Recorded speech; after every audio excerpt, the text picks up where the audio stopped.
It is Friday, October 23rd. This is the 38th episode of the MacNN Podcast.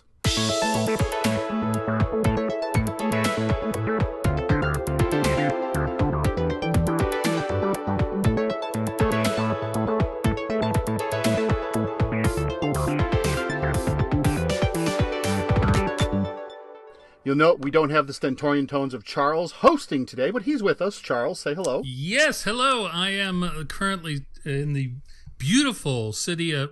Hang on. Beautiful is really stretching it. The serviceable city of Winnipeg in Manitoba. So, yeah, a little bit... so I can't really be hosting this week. Sorry. Okay. Alcohol-induced or scenery-induced? What's your problem with hosting this week? Oh, it's strictly that I don't have time to edit this, this once it's all recorded. That's up to you now. Okay, well, that's fantastic. Ha, ha, ha, ha, ha. The power's mine. You use a lawnmower to edit these things. Yes, I do. Also joining us is new BBC radio star William Gallagher. Hello. You threw me there. I was ready to say I'm in beautiful downtown Birmingham in England, but BBC will do. Yes, I like that.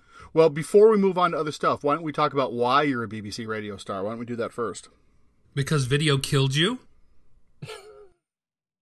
I'll have you know, I'm a professional radio man. Worked in BBC Radio for a long time, but what Mike is getting at now is that my first ever BBC radio drama is being broadcast, as I say it, tomorrow. And so available if you're in the UK on the BBC iPlayer by the time you hear this. And it's a Doctor Who episode. Well, I love the timey-wiminess of this. It's my first ever BBC radio drama, and it's airing 2015, but it was my first ever audio drama, and I wrote it in 2010. So it's like, back and forth. Typical Doctor Who-y thing, isn't it? It's the first ever, but it's 5 years old. And I'm at some point going to have William on Off Topic, and we're going to discuss his writing career, actually. So that'll be exciting. That'll be fun. By the way, I should mention for people in other parts of the world who would like to listen to this because Doctor Who is awesome. Well, buy it from Big Finish. No need. All the BBC radio channels are available to everyone in the world for about a week after they've broadcast. Well, just listen again. Just buy it from Big Finish. Well, of course you should buy it from Big Finish. But yeah. Thank you. That'd be good. I should point out other Doctor Who's are available. I am probably I write probably the fewest Doctor Who's on Big Finish. They have amazing people on there, and actually one of the actors in mine, John Dorney, plays the sort of lead guest character. He is also a writer, and he wrote next week's episode, which is just stunningly good. He's an amazingly great writer, and Big Finish has some wonderful people, plus me. And if you buy it from Big Finish, that means I can pay him less. The story that you wrote, I've forgotten the name of it. What is it again, William? Tomorrow's is Doing Time. Doing Time. Love that title. It stars Peter Davison, who was the fifth actor to portray Doctor Who in the classic TV series, and is the father-in-law of the 10th Doctor, David Tennant. And not dating any of us, but we're all much younger men when his shows aired. So if you don't recognize the name right away and you're a new Who fan, don't be too terribly shocked. Now, you should recognize his name because he was that guy in Time Crash. That was on Children in Need, right? That was I suppose. So that was kind of a one-up that maybe the American audience didn't get a chance to see. But anyway, back on... He was in the 50th anniversary as well. Yeah, that's sort true. of. Back on topic. What? This isn't Doctor Who Weekly? No, that's actually probably next week's off topic. But let's talk about Apple and the Department of Justice today. Earlier today, we talked about how the Department of Justice filed a court briefing in regards to the older model iPhone, which we now running iOS 7, and it's a 5S. And the gentleman whose phone was confiscated was selling methamphetamine, allegedly. They started going through the process of getting Apple to unlock the phone, and then the judge stepped in and said, well, let's talk to Apple about this and see if this is going to be an arduous request. And Apple said that they'd rather not do it. Well, the Department of Justice got a little pissy about that this week. And they said, well, you've done this before, so what in the heck is the problem? That's a good question. What in the heck is the problem? William? It's not nice of Apple to unlock our phones and give away data. And although this sounds like an alleged criminal here, let's emphasize alleged because I don't know the whole story, that it's slippery slope, thin end of the wedge, end of democracy, end of the world. All of these good things. Here's the problem as I see it, is what evidence has been provided that this phone contains any incriminating stuff. Well, that's for the judge to decide, right? The judge is the one who brought up this question in the first place instead of rubber stamping the warrant. Well, no, that's for the Department of Justice to prove that there's a good reason why they need the data off this phone, and they haven't done that. They just feel entitled to it. Well, we don't know that, actually. We do not have a listing of the evidence presented against the gentleman. All we know is that he was arrested and his home was searched and his phone was seized out of his home.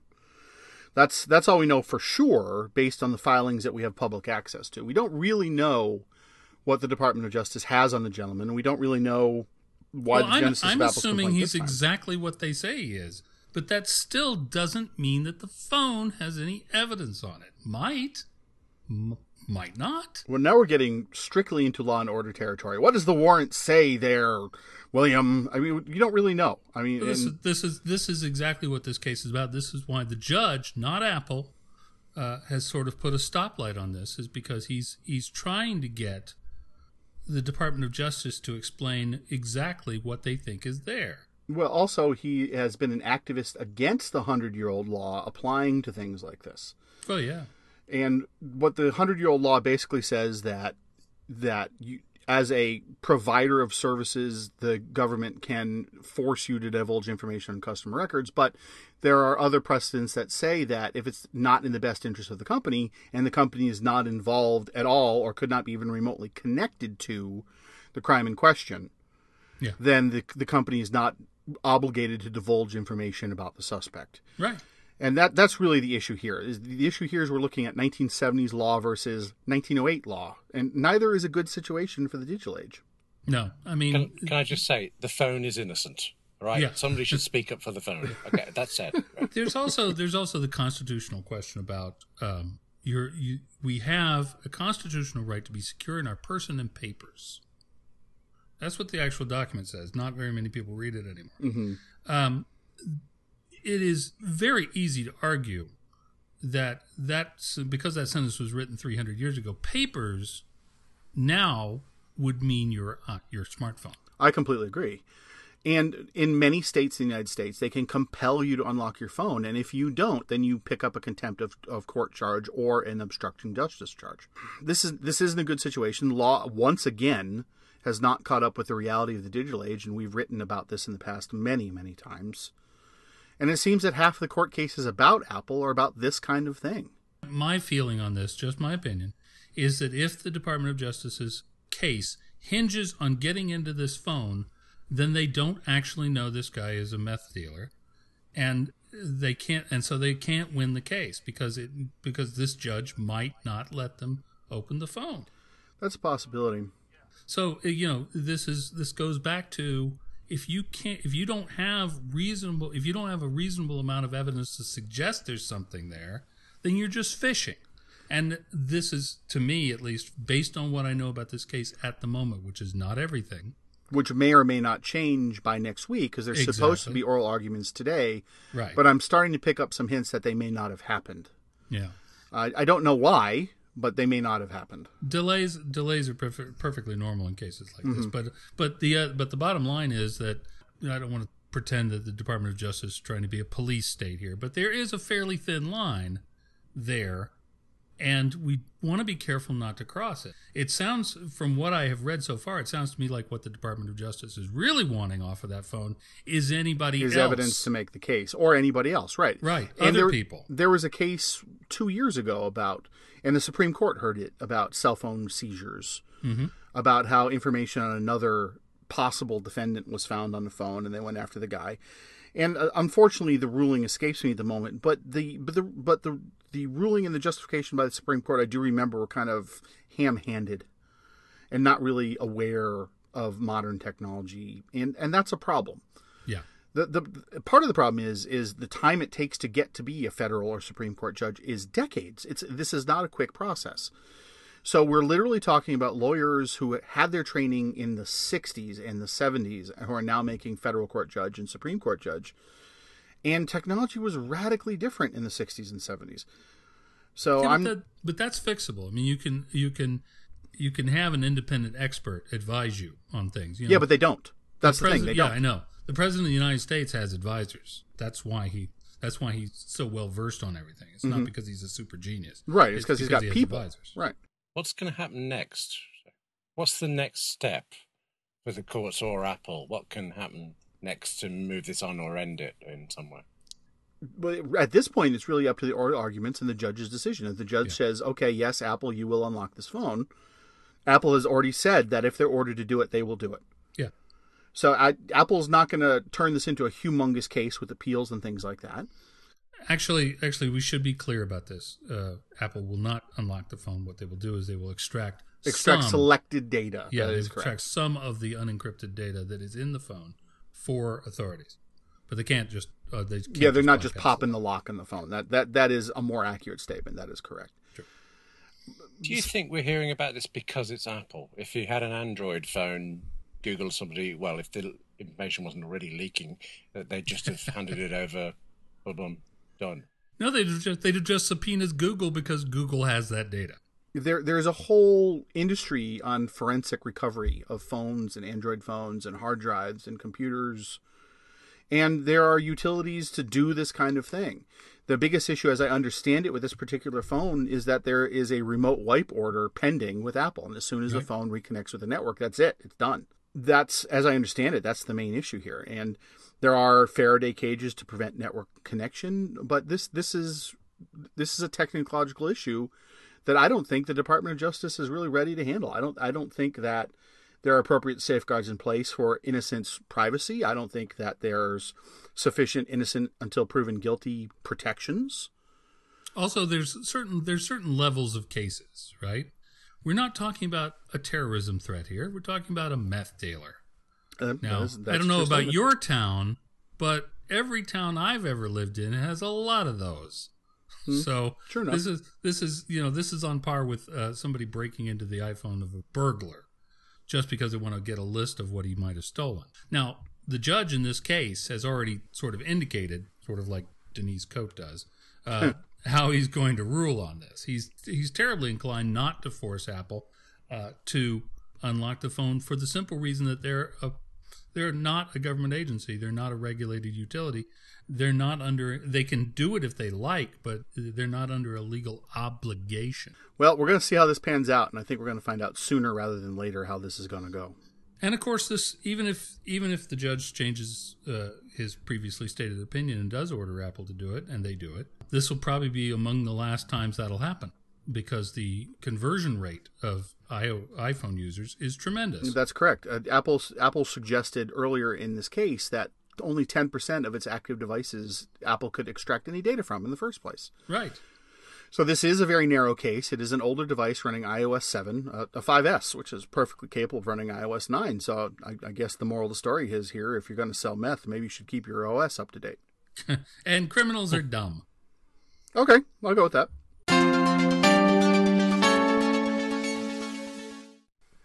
YouTube Red.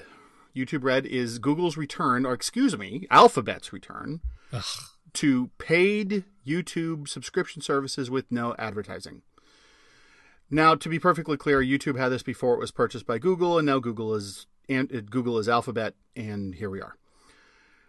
So much drama about this. $10 a month provides ad-free viewing, provides some exclusive content from such providers as PewDiePie, or however the heck his name is pronounced, and a couple other YouTube video purveyors. Now, internet drama being what it is, the internet is practically aflame today with complaints and praise of the service simultaneously. Shouldn't by law you have to say that as internet drama? Perhaps with my hand in the air? Yes. Something. ESPN videos are going private. Since ESPN is not part of the terms of YouTube's deal with Disney, YouTube videos for ESPN are going private because they're not agreeing to the terms of service as of right now. Right. Now, it's not clear at all whether it's ESPN doing this or it's Alphabet doing this. But YouTube has made it perfectly clear that if you are a revenue producer above a certain threshold and you do not sign the terms of agreement, your videos are going private. Mm-hmm. I expect Apple will follow suit very shortly. Now, Charles, a little bit earlier today when you did a drive-by because it's gallivanting season, you had suggested a different price for YouTube Red. please bear in mind that I'm considering the whole of YouTube. A commenter actually on MacNN pointed out to me that some people really closely follow certain content providers. Mm-hmm. And for those people, that content, ad-free, is worth $10 a month to them, and I have no problem with that. But when I consider YouTube as a whole, the quality of the service is unbelievably poor. I mean, the quality of the product. Most videos are terrible on YouTube. You're literally looking at a haystack and they're asking you to pay $10 for the needle. I really think it should be more like $1. The reason I think it should be $1 a month instead of $10 a month is because how many YouTube ads have you ever clicked on except to dismiss them? Well, the advertising issue is actually, this battle has gone on in the forums about different kinds of advertising. It's gone on from web ads. And the question is, on larger sites such as ours, you have cost per view, cost per impression, as opposed to cost per click. Yeah. And that's really what I think the issue is here, is you may get that 15-second advertisement and you're seeing at least half of a Ford commercial extolled before you, or whatever the flavor of the day is. Mm-hmm. But as far as I'm concerned, if this was available on YouTube Kids, I would drop for this in a heart. Yeah, I see. Again, that's a use case that I can definitely understand. And sure, and the price may be right, although that is $120 a year. Yes, it is. Similar, in fact, to Apple Music. Which I must tell you would be better spent sending it to public television. But having said that, the other problem I have with this is sort of like Microsoft developing an operating system that is so horribly buggy that is loaded with viruses, and then saying, we have the cure for this, but it's going to cost you. Sorry, can I just say, they've done that. That was Windows 7, and then Windows 8 fixes it, and Windows 10. That's yes, okay. Sorry. But this is the point. I mean, YouTube owned by Google, an advertising agency, so they have no incentive to make your viewing experience pleasant, or at least without paying them. It is essentially blackmailed. They've made, those of us who have been using YouTube for a while, everyone knows this. It has gotten horrific. It wasn't that advertising is bad. It was that it has now become intrusive, unstoppable, loud, obnoxious, and sometimes, this is a particular pet peeve of mine, is the advertisement that plays and it cannot be stopped at the beginning of a video is so long, I have forgotten what video it is I'm trying to watch, and I give up. Because I really, really, really have no interest in Ginsu knives. Well, if you paid the $10, you wouldn't even see that 15 seconds. Well, but this is the thing. Actually, if you watch it on an iPhone, you can just scrub through the 30 seconds for it. I've noticed that a few times. So, but this is the thing. I have no objection to YouTube making money. I have no objection to advertising per se. But when you force it down people's throats and then say, "Oh, well, here's the fix," you can just pay us. They now have no incentive to make that the non-payers experience worse and worse and worse. And all this is going to do is create rivals, like companies taking their videos in-house. Well, Vimeo, for instance, is supposed to be a curated video service, and I've seen some great things on Vimeo. Their model is a little bit different, right? YouTube is the wild frontier, whereas Vimeo is, cherry-picked and selected, et cetera, et cetera. But the thing is this is a parallel to web ads, right? Because places like, you can't believe the top 10 things that you have to click through 20 times to see the 10 things, and you have full page pop-ups if you even want to consider looking at these. And that has made it hard for other places that are not abusive with their ads to continue. And now iOS 9 has got ad blocking, and Safari's got ad blocking, and all these other things, which are going to make independent press difficult to maintain. Yeah. Yeah, it really is. And of course, we're affected by this, so we know what we're talking about here. But yeah, I mean, I think Vimeo's just been handed a huge opportunity. And I think Apple's been handed a huge opportunity. Apple has some kind of an agreement with YouTube existing before this started, because there is never, ever, ever, ever an ad in an Apple video. I mean, the Apple video itself might be an ad for Apple, but you know what I'm saying. There is no overlay. There is no pre-roll.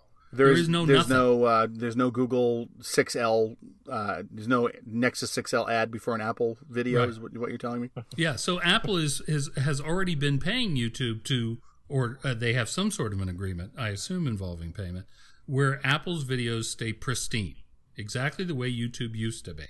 YouTube is actually going to enforce this against Apple. Apple's gone. They're not sticking around for this. No, they won't.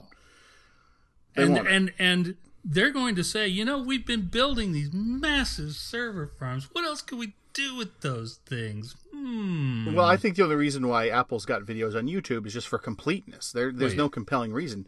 It makes our lives easier. Well, talk about synergy. The very first movie trailer streamed from the Apple server was Star Wars: The Phantom Menace. I remember it well, yes. It was very exciting seeing on that tiny little window, but in what seemed like gorgeous quality compared to everything else. Stunning to watch that trailer on also a computer. Didn't have any other sort of commercials all over it. Nope, it did not. So Apple does have the capability to do this by themselves, but William, you are, besides writing for us, you are a professional content creator. Yes, and I would like to say I'm not keen on ad blocking stuff, mostly because I don't seem to be that bothered by it as much as other people. I'm aware of it. I skip on YouTube and things. I don't like unnecessary advertising, though. Incidentally, I have several books available on Amazon at this moment, reasonable prices. I think it'll shake out. I think you surprised me there with one thing. I knew that you could get pre-roll adverts on YouTube and that you can get, of course, these little overlays. But I unthinkingly assumed that it was each video maker's choice. And so when I put a video up, that I had just not chosen to go that route. You're saying that actually YouTube will just impose them regardless? I can't say with any certainty because that policy has changed several times over the last couple of years. And I do believe that the threshold for hits on that, I don't believe that if you have less than 300 hits that there will be an ad imposed. I think if you have more than 300 hits, like for instance Bradley's deboxing of the monolithic gaming computer, you do run the risk of ads being imposed upon that, but you, in theory, get a share of that ad revenue.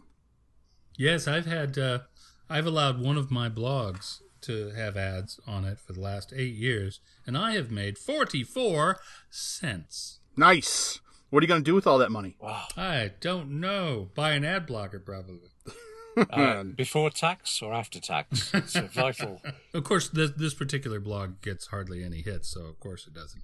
It does make a lot of money. As far as YouTube Kids goes, the subscription service is not available for YouTube Kids. So the YouTube Kids product, they will still see targeted ads. And why will they still see targeted ads for children? Because the Child's Online Privacy Protection Act forbids data collection. Yeah. So, ironically, the one thing that would prevent my children from seeing any kind of ads on YouTube Kids is a subscription service, and I can't use it because of a law that's supposed to prevent this kind of thing in the first place. Right. But would you really deny your kids the richness of commercial advertising that informed all of our lives growing up? There is a reason why I have a digital media server. Well, all I'm going to say about this is to repeat what I said before. There is already an advertising-free medium out there that you don't even actually have to pay for, although it would certainly be nice if you sent them $10 a month, called public television. Yeah, you keep on beating that drum, man. It's almost like you've done public television promotion in the past or something. Well, this is driving. Yeah, it's driving me crazy that, particularly if you are paying for a subscription for YouTube Kids, how likely is it that public television is going to get anything from you? I can neither confirm nor deny that I've seen a rather large-haired Charles in a public television still. Oh, that was. Is that available on YouTube? You know what? I think it is actually. Now that I'm thinking about it. Wow. See, that's the benefit of YouTube. Yeah, well, that you should pay to take the advertising off. Yes, actually, you should pay to put advertising over it. Yeah, that's really what you want. A big hair blocker. Hey, man, it was the 90s. Oh no, I was there. Well, I didn't have big hair in the 90s, right? Right. Right. So there's no excuses. You were in the military. They didn't. Yeah, well, that's true enough. I was in Bon Jovi. Okay, this horse is now officially dead and beaten. Can we move on? Yeah, sure. Sweaty Pit Steve Ballmer has made an unusual appearance on television today, and he actually had some very positive things to say about Apple. Charles, you want to start that conversation up for us? Well, it's always nice when one of the Darths has something nice to say about it. And Darth Ballmer was Darth Ballmer back in the... But it is kind of nice to see that he still continues to say everything wrong. That he's just so amazingly consistent about this. That the big remark that he made that got the press's attention was that he called the investment in non-voting stock that Microsoft made in Apple during the darkest days of the company's history in 95 or 96. He called that the craziest thing they'd ever done. I am here to tell you, no, Steve Ballmer, that isn't even in the top 10 of the craziest things Microsoft has done. Do you really want me to bring up Microsoft Bob? Do you really want me to bring up Gilbert Gottfried as Clippy? Do you really want to go there? Because we can go there. Now. Very harsh, but harsh. I had forgot about Gilbert Gottfried. Oh man, that was my favorite thing from them ever. But never mind. No, the dancing Surface Kids. That right there is dancing the ticket. Surface Kids. Or can we even point to some of the remixed videos of, let's say, Mr. Ballmer's appearances at certain Microsoft functions? Oh, developers. Yeah. What about the Windows 7 launch party? Tupperware party. Oh, yeah. Kind of advice things. Oh. There you go. This is a tough crowd. Wow. We can come up with 10 of these, no problem. But here's the thing, that everybody misremembers this story, and apparently Ballmer does too. Microsoft bought some non-voting Apple stock as kind of a show of, hey, we still like you. It was not a substantial amount of money even then. And on top of that, Microsoft made a killing with it. Yes, the stock, they did. Of course, rose because Steve Jobs came back and the company recovered. And then they sold it about 3 or 4 years later. But the key thing was, in those very dark days, what that whole agreement was actually about was Steve wanted Microsoft to give the public some reassurance that they were going to continue to support the Mac, because otherwise business users were going to abandon the platform. They had already started doing exactly this, and the company would be finished. So Microsoft wanted something.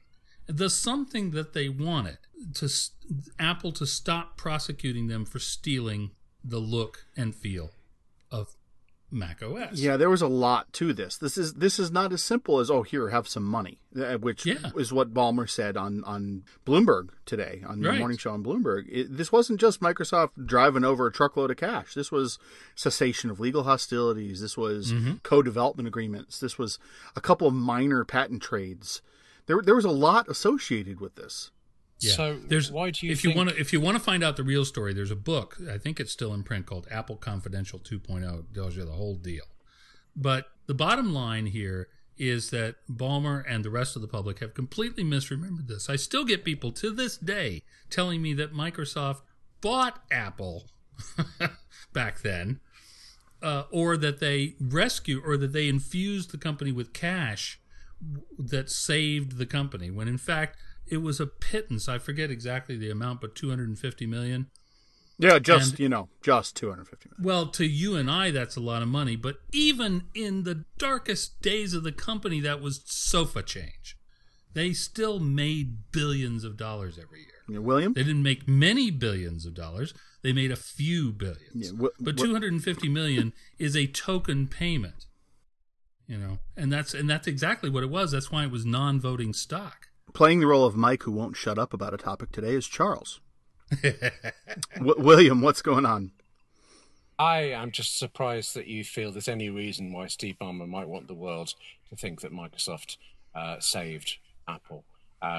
Because I admit before he said things like Microsoft has invented phones, and there's that famous bit where he was saying, was it he or no? The research lead at Microsoft was saying they'd already had Siri for a year before Apple did, and the only difference was some marketing stuff. Microsoft seems to be anxious to be seen to be first, but not actually bother to be first. That's the same thing. Or not actually bother to be good. Microsoft did, in fact, have tablets for 10 years before the iPad. I was about to bring that up. Yeah, but do you remember when the iPad was rumored to be called the Slate? Every computer was suddenly going to be called a Slate. Microsoft went on stage talking about the Slate this, the Slate that. And there's iPad in the background giggling and just, we'll call it the iPad instead. Now, it's the pad, it's the tablet, everything. It's just racing to keep up with the names. I don't understand why Microsoft doesn't just make things. I mean, they've got the new Surface Book, which doesn't appeal to me, but others like it. Barmer made a point I thought was quite reasonable, that at the moment it is really Apple and Microsoft making things, the Samsung as well, a few months after Apple's moves, but there's nobody else. And it's better when there are other people doing things, when there are competitors. Much as I like Apple and much as I tend to not like Microsoft most of the time, I like it when they're together. And there are things Microsoft does that I absolutely adore. So, yes, more, please. We'll get to that. We're going to get to things you adore and things you hate about Microsoft here really, really soon. Ballmer did say that Apple and Microsoft were the only two innovating in the space, and Microsoft is the only one who has the potential to catch Apple, but I don't even think that's the case. I think that Nadella's refocus on getting rid of the entire mobile structure of the company, time will tell if that's a good idea or not, but they bought Nokia 2 years ago, and now they're like, we've got these phones, and I suppose we'll sell a couple. Their phone business is the thing they are the most unenthusiastic about. They introduced Nokia phones. They introduced the new line of phones like Steve introduced the Motorola Rocker. Yeah. It's just and this thing, this piece of crap here, buy some. And that was that, right? And that's exactly how in their last event they talked about the new Nokia phones. Okay. So Microsoft as a power for the computing industry needs to exist. Apple, even in the darkest days, as a power in the computing industry, needed to exist. And it's a codependent orbit. Yeah, it is very much. The two companies cannot exist. They literally cannot exist without each other. And Microsoft, we'd still be on the command line, I think, if you left it to them. If we had left it to them in the 90s. Because the thing about Microsoft is that they come up with a good idea, and MS-DOS at its time was a very good idea. Made things easier than they had been before. And they were like, that's a good idea. We're just going to do that forever. That's why we still have Windows, right? They never had that moment that Apple did where they went, oh, you know what? This isn't going to work. Start over. And that happened in 2001. If Microsoft should have done it around the same time. They never did. Well, and so we are still flogging. I mean, yes, they've sort of subtly changed the code base over the years, but that's the reason their roof has so many leaks in it, so to speak, security-wise, is because they're just going to beat this Windows thing to death. And they're doing a pretty good job. A lot of good things about x86 and Windows just went spiraling through my head, but it's really kind of beyond the scope of this conversation. But I'm just going to leave you with this. Have you ever tried running PowerPC code on a modern Mac? You can't. On the other hand, you can. Sorry, I don't mean to interrupt, but Sheep Shaver. Okay, tell Mom Pa America, who got an iMac because they had an iPhone and they loved it, to go get an emulator, find the ROM, find the software, and start it all up. Because their kid wants to play Civilization 2 because he heard about it. Yeah, it's a geek experiment, like growing bacteria in the lab for fun. In that case, I would send the kid off to go do it. I have never tried to emulate old software, much as I loved it, because the software I've got now works now and is better than the software I had before. Plus, I'm not a gamer, so I have no interest in the historical importance of whichever game that was. So the lack of ability to do it is exactly matched on my lack of interest in wanting to do it for me. So I don't find that an issue at all. That's just me being awkward. No, I don't like to live in the past much either. I mean, I have Sheep Shaver installed, and I can fire up OS 9 if I really want to, but I increasingly less often even do it for nostalgia kicks. Well, I suspect where we're in a better place. Yeah, I suspect where you sit on this argument depends on what you consider video games as. Do you consider them as art, or you just consider them as entertainment? Yeah, that's really the issue. For me, they're something other people play. That's it. I don't know why I'm so No, that's fine. removed I from mean, the gaming world. But I don't have like a vendetta against people who don't play video games, but when I'm in the retirement home, they're going to have to pry my my Xbox 2000 or whatever out of my hands, as they cart me down the hall to the mortuary. I mean, that's. you can have mine, okay? Don't worry about it. I was going to say Nintendo forever there, but now I feel silly. Well, no, you know what? Nintendo's an entirely separate issue, and we'll talk about that some other day. But while we're on the topic of Microsoft, William has done 2 pieces in 2 days about Microsoft. Yes. Let's talk about it for a minute. William? Well, I'd like to say why we did it, why it came up, and it is Office 2016. We do these great living with articles. When something comes out, something big, something new, of course, we review it. But then if it's warranted, we stick with it, we use it, we hammer it to death, and then after a bit you have this living with article. Usually if it's lasted that long time, there's at least something good in it that was worth it, because we're not doing it to review, we're not doing it to play, we're using this for real work. And Office 2016 sounded like an obvious candidate. I just found that over time I was reluctant to open Word or even Excel, and I love Excel, because it was just too much of a pain. I happen to have, because of where I work in different places, I have 2 Office 365 accounts, and that's just, a fast route to ulcers, that is. It's like crossing the streams in Ghostbusters. Exactly. You just don't do it. I can't conceive why, but Apple, Google, and Microsoft all just fall over if you have more than one account. But I swear this cannot be true, but I've seen it. I have logged in as one Office 365 user, but it thinks I'm logged in as the other. And the security implications there, they're just unfathomable. They never tested this, but I have to, because one account does have Word and Excel in it, and the other one, because of the company I'm working with, doesn't. But I have to use it with theirs, so I'm back and forth. And in the end, I've got to a stage where I do go back to pages and numbers, and I do stuff there, and I open up Word and Excel to pop them in and send them off. I really, really wanted to like Word 2016, because I actually miss the days when I had one word processor that I would use for everything. Haiku, letters, scripts. Word is the only thing out there that could be that. And I used to have so many problems, and it drove me away.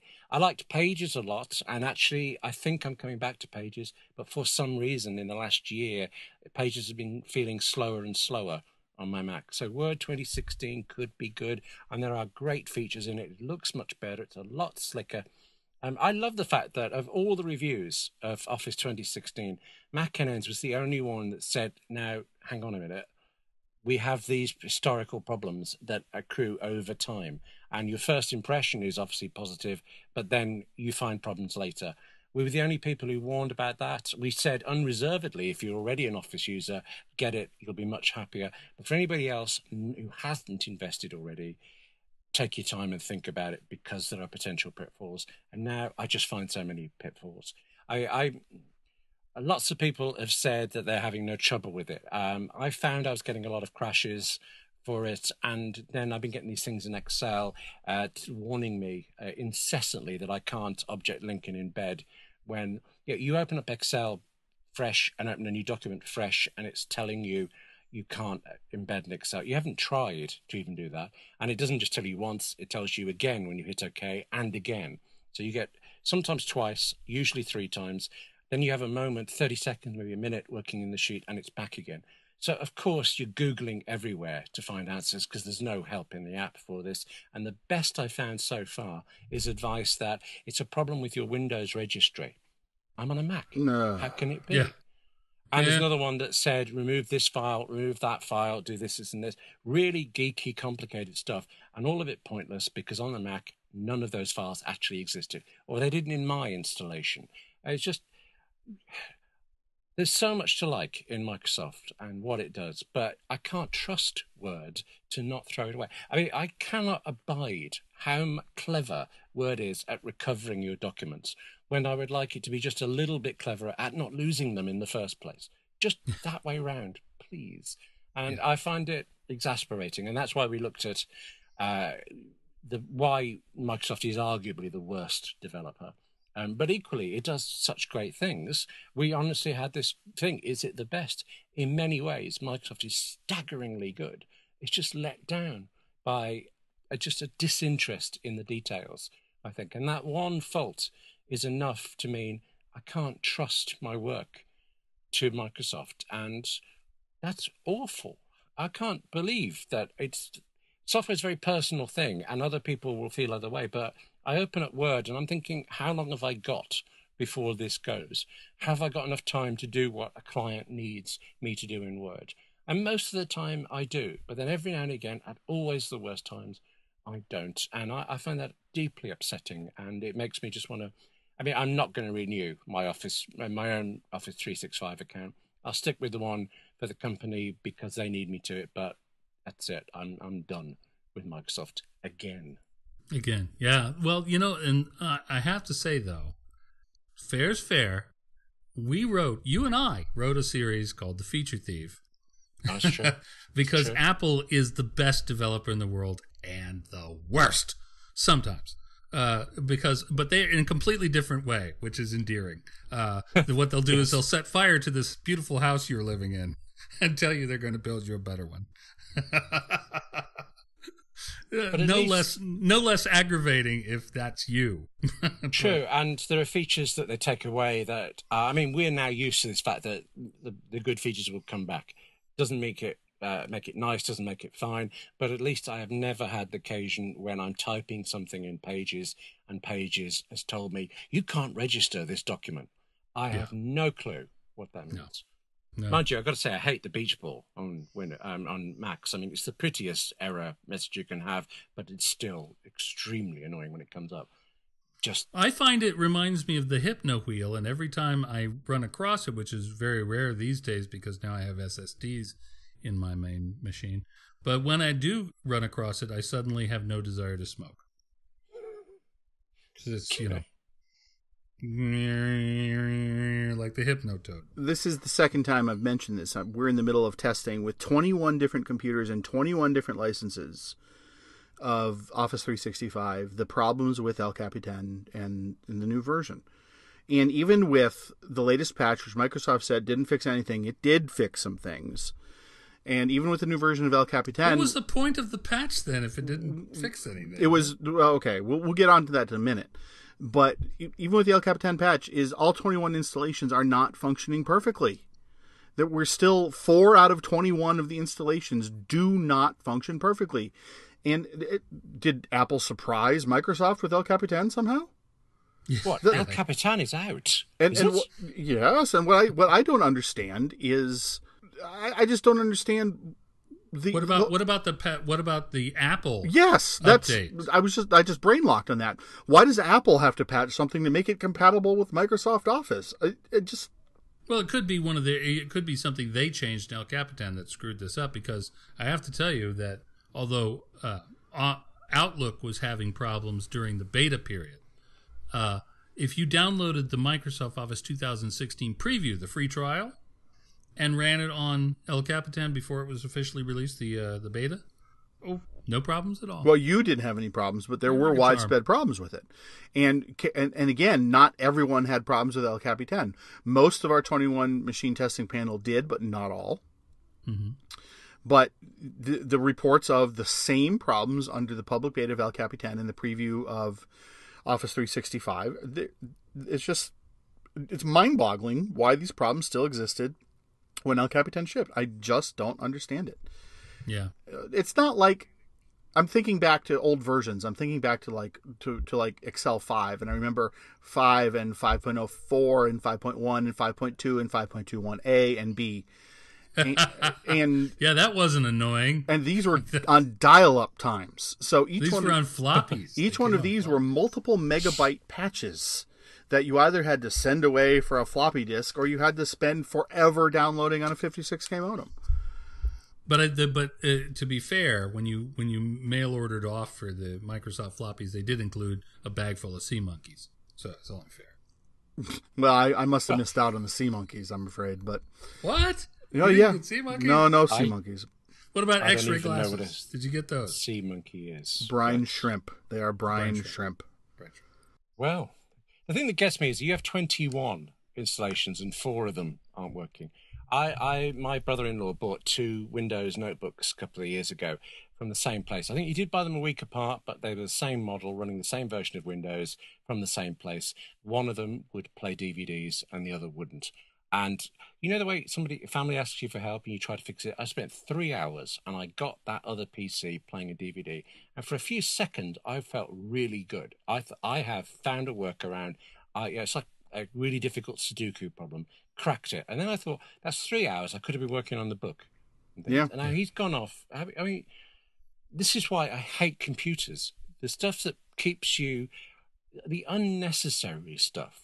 I just want to use these things to do. I mean, that same brother-in-law, between us, I think he thinks I'm a computer geek because as he sees it, I sit in front of a computer for 16 hours a day.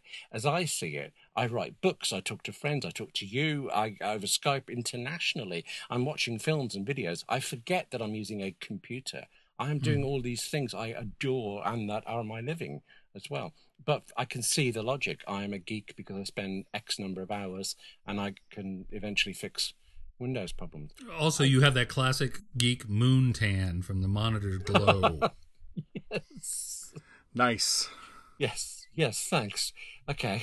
But I'd like to point out I had stylish hair in the 90s, okay? Just to even out this whole physical thing we've got into this Listen, week. straight, looking like you touched a Van de Graaff generator is a style. I just have to point that out. She blinded me with science. Yes, that kind of right. haircut, right? Yeah. Yeah, that sort of thing. Computers, the promise of computers in the 70s and 80s was this will simplify your life, but the complexity of problems around the computers increased at the same pace. So it's now we have another phenomenon after 30, 40 years now of these things. Gosh, we are coming up on 40 years of the Apple. Yes, we II. are. Holy crap. Anyway, here's the other problem is you buy a computer to do something and it does it. And that's great, and you're really happy. And what happens is you lose your fear, and you start learning other things, or you start trying to do other things. Back when Windows 95 was new, solitaire was the big thing. Now it's Facebook, it's editing 4K video to upload to YouTube Red so you can make some money, and putting that out on Facebook. This is that's the basic requirements of what computers were expected to do by people has changed so much. I remember my father bought a TRS-80 so that he could run VisiCalc. That was really all he ever cared about, and he loved that program so much. Yeah, but today, TRS-80.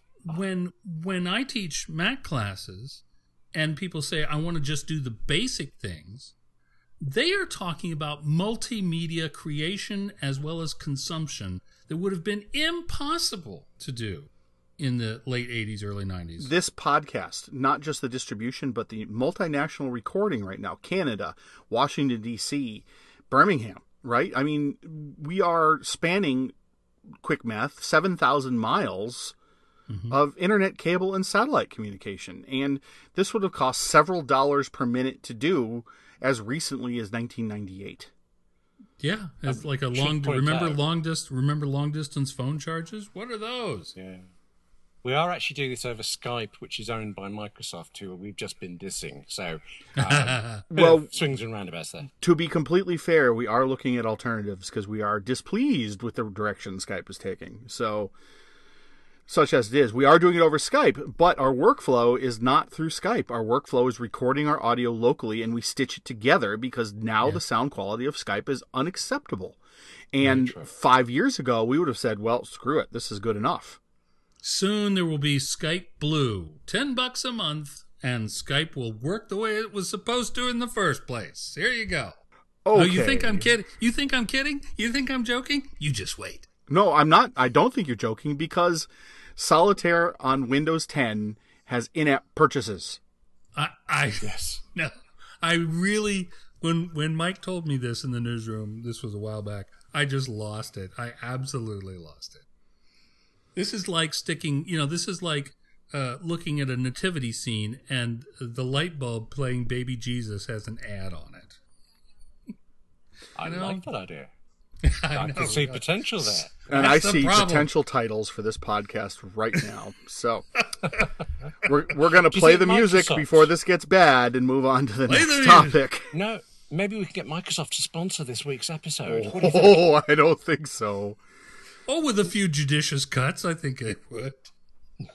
Oh, God. And we're going to sound like the audio equivalent of a ransom note. Or better yet, approach Microsoft and tell them that for $10 a month, we will take out those bits. Yes. Okay. Moving $10 each. on. The music, you're hearing it.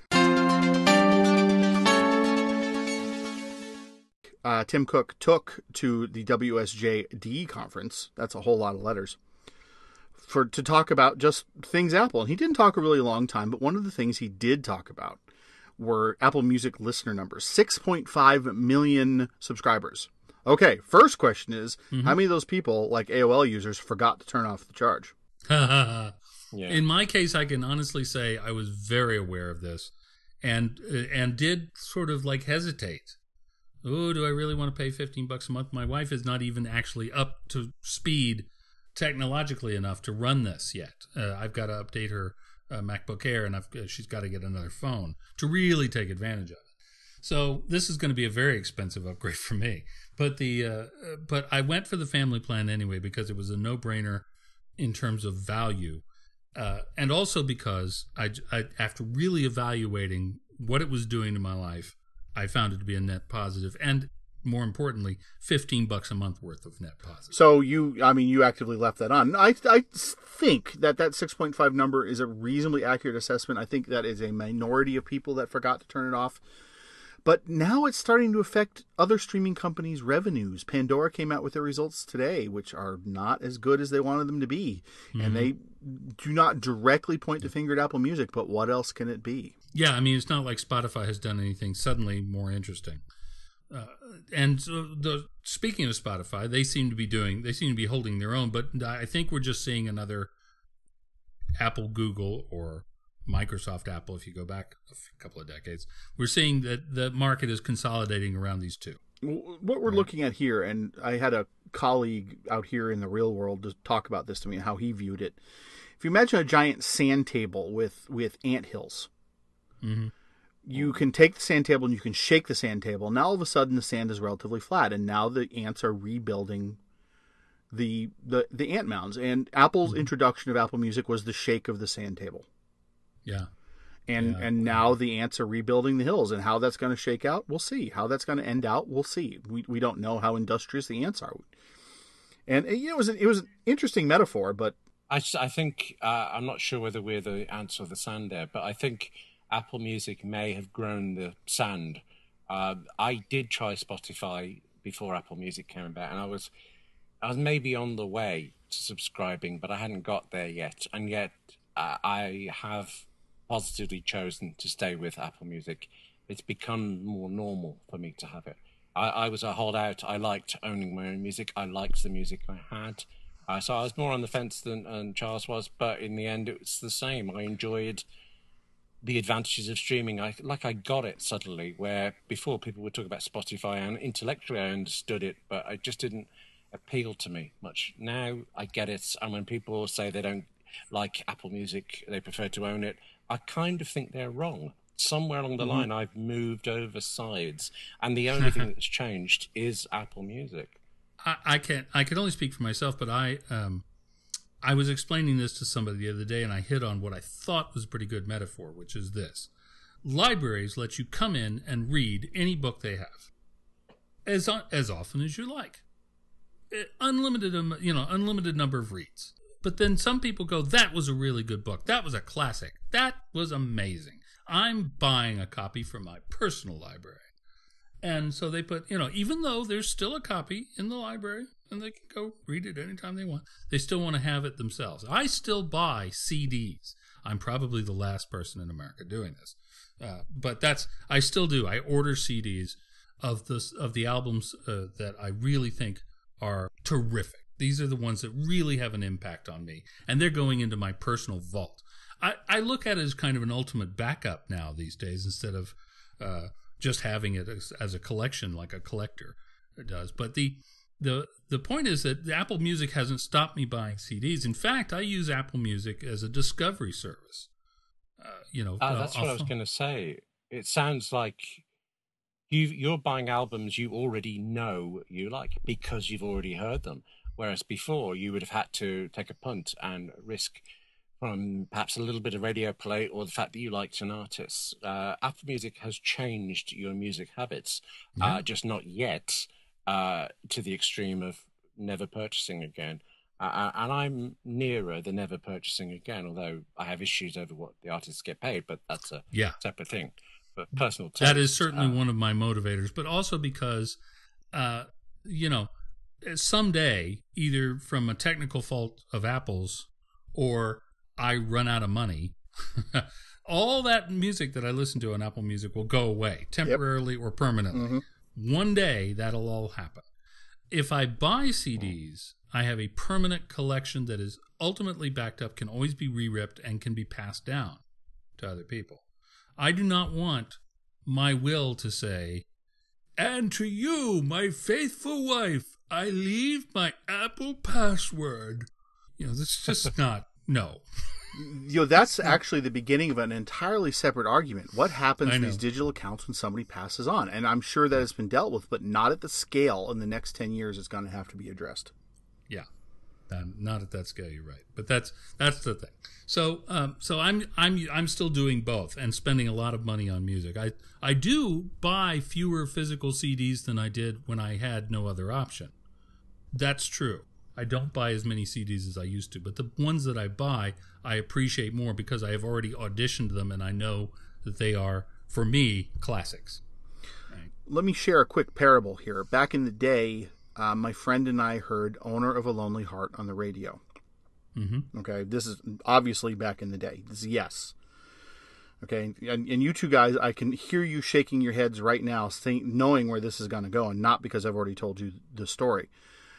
That song is designed for radio play. The rest of the album is not. Yeah.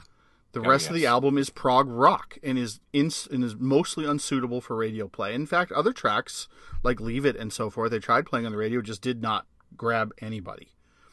So my friend and I bought this album, and I love the album because I thought the style was fantastic, and frankly, I still do. And he thought that he was robbed for $12.99 from Strawberries, I think the place was called, and was incensed that this was the only song that sounded like it on the entire album. and that's what we used to do. That's what we used to do. Yeah, we hear a song that was for the first 40, 50 years of radio's existence. That was its purpose. Yep. Was to hook Discovery. you on one song, and you went in, and sometimes it was only that one song that was any good, and sometimes you got Pet Sounds by the Beach Boys. So the whole thing is fantastic. You just never knew. I used to, in the 80s, I used to judge the record label that the artist was on and the cover. If both of those things appealed to me, I would buy it without hearing any of the songs. And I'll tell you something, that was actually a fairly successful method. All right, I can go with that. Just saying, about 7 out of the 10 albums stayed in the collection. Do you remember how I said a little while ago this is going to be the last topic of the night? It's not quite. This is Mike's grinds his gears right now. Okay. 2 reviews. Would you like us to leave you alone? No, actually, I need both of your input on this because it's not a metaphor. He really is going to grind some gears. I am really going to grind some gears, and William, you are somebody I'm going to grind some gears about. So stand by. Oh. 2 reviews in the last 2 days we've published that have not been positive. They have been, well, this does this, it does as it says it is, but why? Why do we need this? Why do we need to do this, William? Yeah. The two things in question are a scale and an Apple Watch case. Here's a situation, and I'm going to let William talk about this in a minute. But when I set my reviewers on something, when you send us something for review, I don't care who you are. I don't care if you're sending me a physical good. I don't care if you're sending me an app code. We are going to evaluate it. We are not going to say, hey, we got this for free, so we're going to say something positive about it. We are generally positive. We like doing this job. But we have been at this long enough where we don't have to kiss somebody's butt to continue doing this job. if you work with us in PR, you know we're going to be fair for your product. And on the other hand, if you know you have a 1.5-star app, maybe don't give it to a site that has a lot of viewers per day. So, William, can you talk about what went into your review on the Apple Watch case? Well, I would also point out, I happen to know that this watch case was the 457th piece I ever wrote for MacNN. And I would guess that maybe 30 of those pieces were negative. And that's not because, just like we say, you get free and you're being nice about it. It's because there are two things. I love and adore software and hardware and what it can do for me. And I want it to be good. And if it works for me, I will evangelize about it. Just say the word OmniFocus to me if you want a 1-hour lecture, for example. Actually, you had him at Omni. You don't even have to add anything to that. Just Omni. And that's free there. That's not even an ad. That's just William saying he likes them. Yeah. Yes, although I've written about the Omni Group in my books, which are currently available on Amazon. Okay. And then or you can get them all for $10 a month. Sorry. On William Gallagher Red. Type of thing. See what I did there? Do you see what I did there? I do see what you did there. That was very good. Yes, I thought so too. Anyway, I'm sorry to interrupt. Go ahead. There's the other type, isn't there? The stuff that has no use to me at all. None. No use, no interest, nothing. But I can easily see exactly for whom it would be useful. And I can try to evaluate it from that fictitious person's point of view. You can look at, does it do what it says it will do? Does it do it well? And is it worth the money for it if you need that? There are all these things that you can kind of intellectually analyze it. And I have oftentimes given something a very positive review, knowing full well that I couldn't then go on to do living with articles because I wouldn't use it enough. I'm fully confident that I'm right, or I wouldn't say it, but it doesn't happen to work for me. That is usually how it works. But then you get stuff that just is, well, I'm going to say that is dreadful, but actually I feel a bit guilty about this particular thing. This is the Griffin Survivor Tactical Apple Watch case. And when you started this, I knew which one you were going to be about. I realized unthinkingly my hand reached out across my desk here with my Mac to the Griffin PowerMate. That's a hardware tool, like a volume control and extra things. And when that arrived, I looked at that and I thought, the most stunningly useless device I can ever conceive of. It's like a button that just sits there and doesn't connect to anything. And yet now, weeks later, I'm ready to do living with. I adore this thing. It convinced me. I thought instantly beautifully made, but as I used it more and more, utterly useful. You get the Apple Watch case by the same company, and I'm sure the same people worked in it. I'm sure they put the same care into it, but why do you need a case? And when you put this thing on, it doesn't quadruple the size of your watch, but it feels like you did. I went out shopping with it to see what it was like outside, and I had my OmniFocus shopping list as a perspective, and I found myself actually pulling my sleeve down over the watch because I was embarrassed how huge and 1970s it looked. Maybe if I carried it's a Soviet mobile phone of the 80s on your wrist. I see. Yeah, and not as retro classic. I know Griffin would say it's rugged. I'm sure it is, because I actually found it quite hard to get to press the controls. I'm sure they'd say it protects your screen, and I agree, but their plastic cover smudges much more than the real face does. And it's heavy and it's clunky, and I just, no, don't do this to me. I was delighted with how easy it was to take off. Let's put it like that. And I feel rotten saying it, but I think cases for watches are an unnecessary thing that will pander to people. I had this guy once who would not take, when you get a device, even an iPhone, there's a little plastic sheet over it and you pull that away before you first use it. He wouldn't pull it away because he wanted to keep the phone pristine.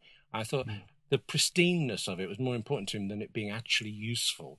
And I think this is the market that this type of case will go for, and I don't think it serves that market well. Sorry, Griffin. There could be other companies that make protective watch cases that might work better, maybe, but I think Williams hit it on the head. This is a problem in search. This is a solution in search of a problem. I've been horrible to my Apple Watch, quite frankly. I always banging it into doors or something like that, and there's not a scratch on this thing. The thing is, they know that this is going to happen. Yeah, they knew from the get-go that it was going to get smacked against doors and taken to the shower and all these other things. They knew that was what was going to happen with it, and it's designed accordingly. But back to my original point. You send us something, I promise you, we are going to do an utterly fair review of the product. But I promise you, we're going to do an utterly fair review of the product. That is both a threat and a promise. So, just keep that in mind. And if that means I don't get some new widget, that means we don't get some new widget. Yeah. And that means the readers won't get to discover it whether they need it or not. But to be perfectly clear, even with stuff that we go, it's not for me, we do say who we think it's for and who we don't think it's for. Yeah. And with only a very few products have we said this is for nobody. Yeah. Very few products have we said that for. What was the Amber review? Because she's not here to say.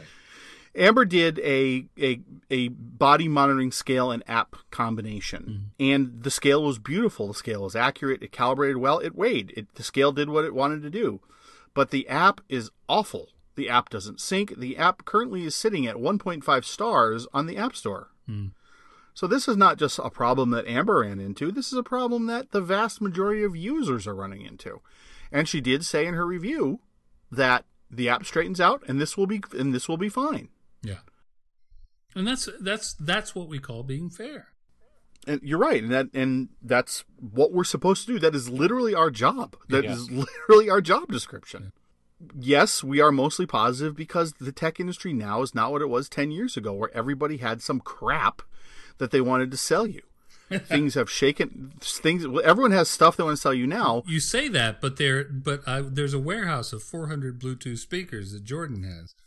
Yes, but the thing is they aren't crap.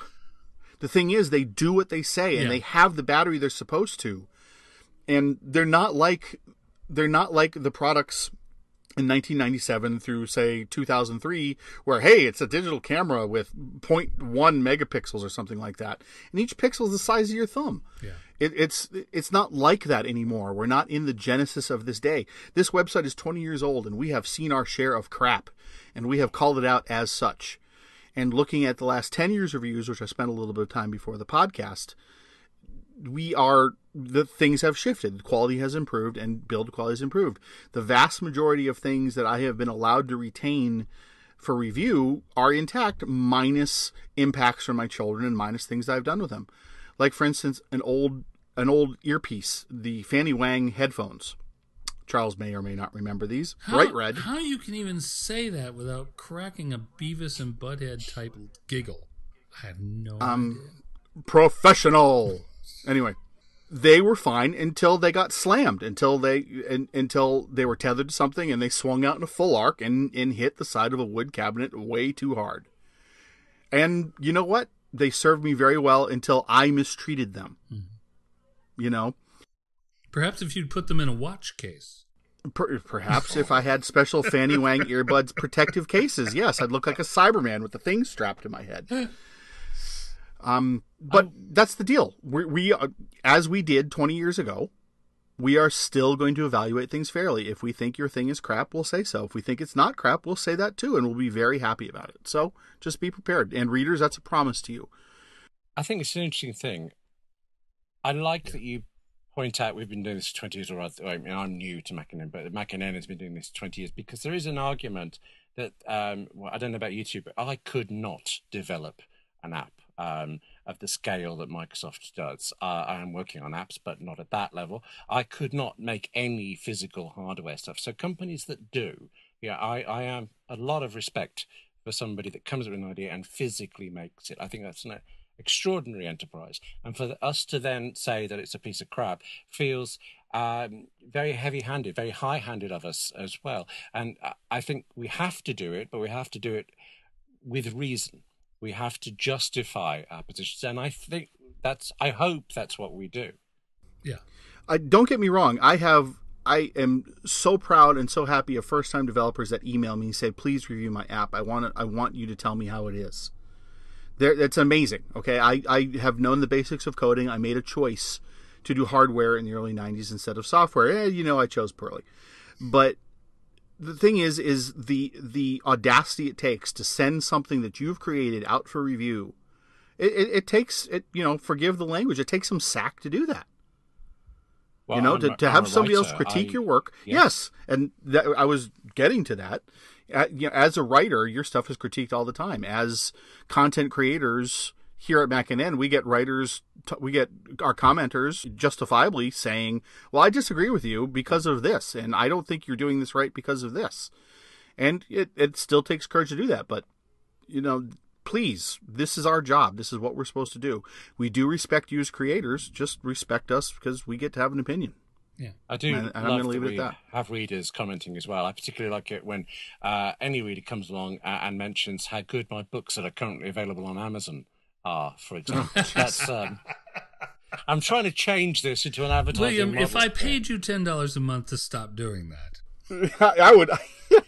Yes, but it needs both of you. I'm up $20 a month here. Who else can I get? I'll tell you what, William, I'll send you some Bluetooth speakers from Jordan's vault. How about that? Yay. Is that a deal? Yeah. You can no longer have my Xbox when you die or whatever it was. When I pass. Okay. Yeah, that's out. That's gone. All right, gang. That wraps up this particularly jovial edition of the MacNN Podcast. And speaking to you is, God, what? Like 120 years of experience between the three of us? Come get some other venues. we're the Mount Rushmore of Mac sites. I only offer a few months of experience. All the rest of the years are you two. Okay, I'm so young. I account for 100 of them by myself. Okay. Anyway, I hope everyone has a good week. Thanks for listening. We appreciate your patronage as always. Hit the forums, hit the articles, and tell us what you think at tips@macnn.com. And until next week, so long, everybody. Goodbye. Goodbye. Bye. Oh, I always think of one thing I really wanted to say after we're done.